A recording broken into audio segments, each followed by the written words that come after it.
సింహరాశి వారు వరలక్ష్మి వ్రత సందర్భంగా అమ్మవారిని ఎలాంటి నైవేద్యం పెట్టడం, ఎలాంటి వర్ణ స్వరూపంతో వస్త్ర స్వరూపంతో పూజించడం, ఎలాంటి నైవేద్యం పెట్టడం వలన గ్రహ దోషం తొలగి గ్రహ ఐశ్వర్యం కలుగుతుందో ఈ వీడియోలో తెలుసుకుందాం.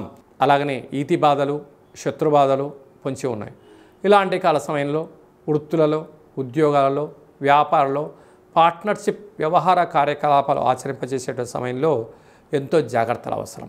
కనుక ఈ వరలక్ష్మి వ్రత సందర్భంగా అమ్మవారికి ఎరుపు రంగు పుష్పాలతో, ఎరుపు రంగు వస్త్రాలతో అలాగా కేసరి నైవేద్యంగా పెట్టి భక్తులకు నైవేద్యంగా పంచగలిగినట్లయితే కుంకుమార్చన చేసినటువంటి ఆ కుంకుమను అందరి చేత మీరు నుదుట బొట్టు పెట్టించుకోవడం వల్ల, ఎర్రటి కంకణాలు కట్టుకోవడం వలన రుణ సమస్యలు, రోగ సమస్యలు, శత్రు సమస్యలు తొలగిపోతాయని చెప్పి గమనించాలి.